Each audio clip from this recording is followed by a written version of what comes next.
Here's new. We'll call this a repair project. You wouldn't think anything this new would require repair. This was, let's see, made in September 2016, so it's only, what, 6 years old? But the complaint is, on this one, I just picked this up from a friend, that when you try to open the door, just makes some noise and it doesn't open the door. So let's go ahead and pull this apart and see what's going on. I suspect maybe a belt that's worn out. Alright, we're into the LG Blu-Ray player. Doesn't look like there's a lot here. The drive mechanism, it looks like that's made by Sony. And a little board there that looks like does most of the work. Then control board out here with a HDMI connector. So let's just plug it in here.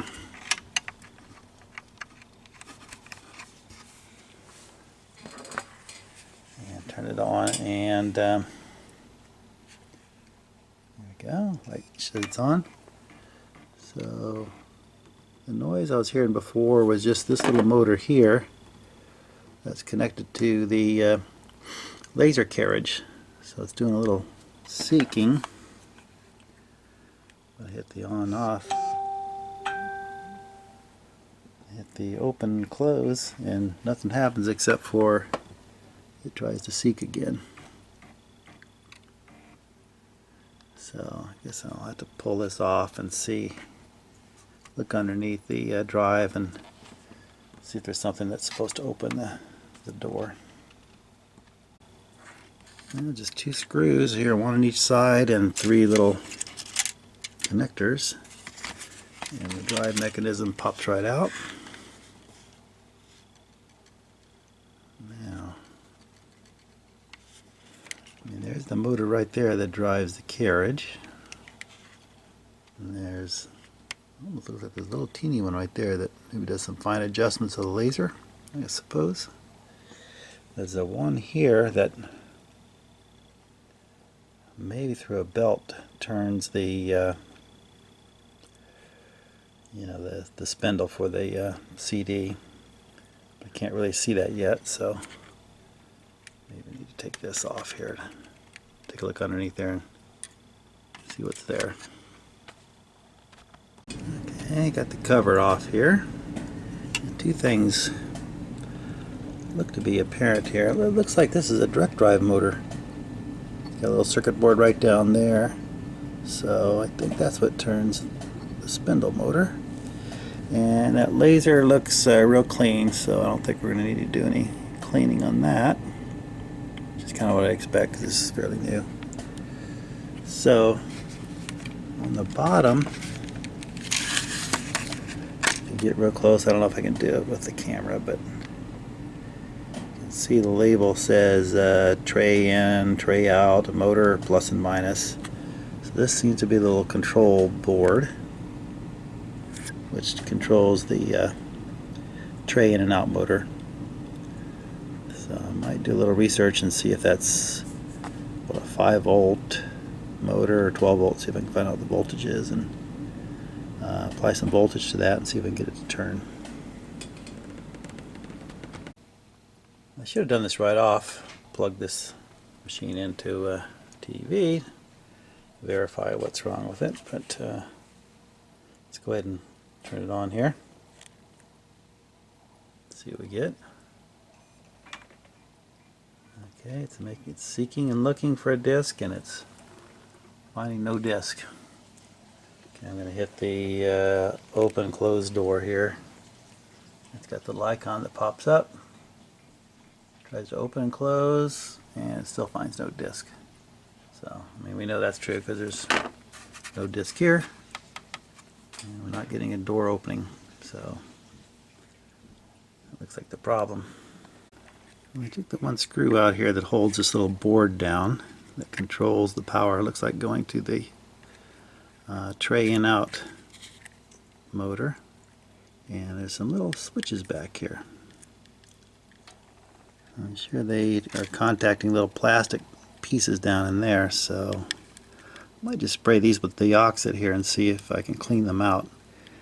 Maybe just dirty contacts that are not allowing this thing to work. Let me give that a try.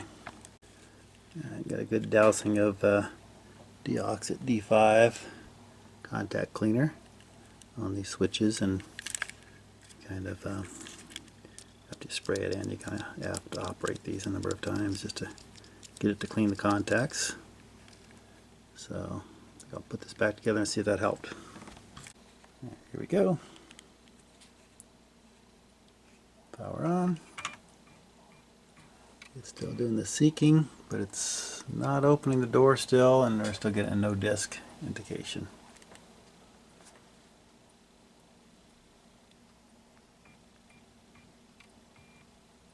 Yeah, still no disc.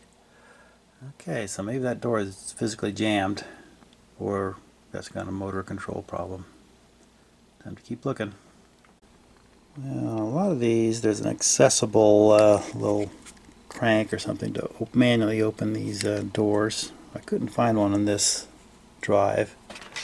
But I did lift the switch panel out of the way and stick a screwdriver down in here, and there's a little plastic piece that is part of the door opening mechanism. You can see it opening it slightly. So I was able to get this open, and you can see that there is a little belt right there that looks like it's in okay shape, and all the gears seem to be working.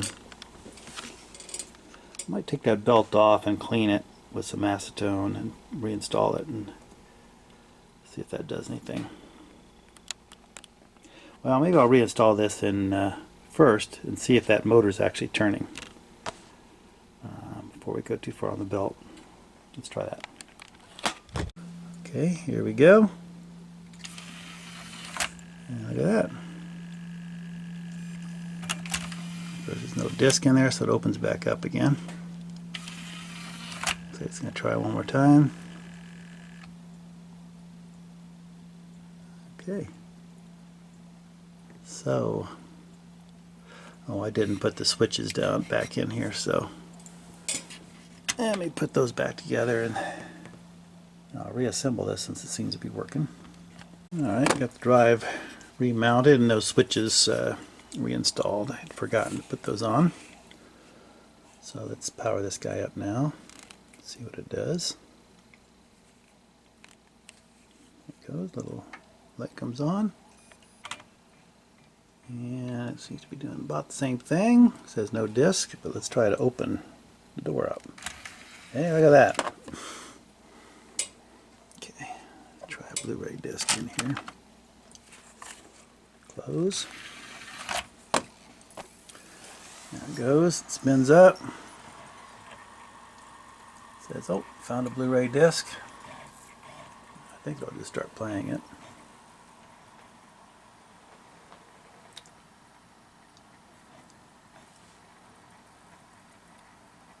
Yep, there it goes. So, I had seen online that occasionally this just happens where these trays just get stuck. And you gotta pull it apart, reach in there and get them unstuck, manually, and then they work just fine. That belt seemed to be in good shape. It's not that old. So I guess that's the issue with some of these Blu-ray and DVD players. If you don't use them for a long time, they just get stuck and you gotta manually unstick them. So at least that seems to be the issue with this one. So I'll button this back up and give it back to his owner and have him use it for a while and see if it continues to work.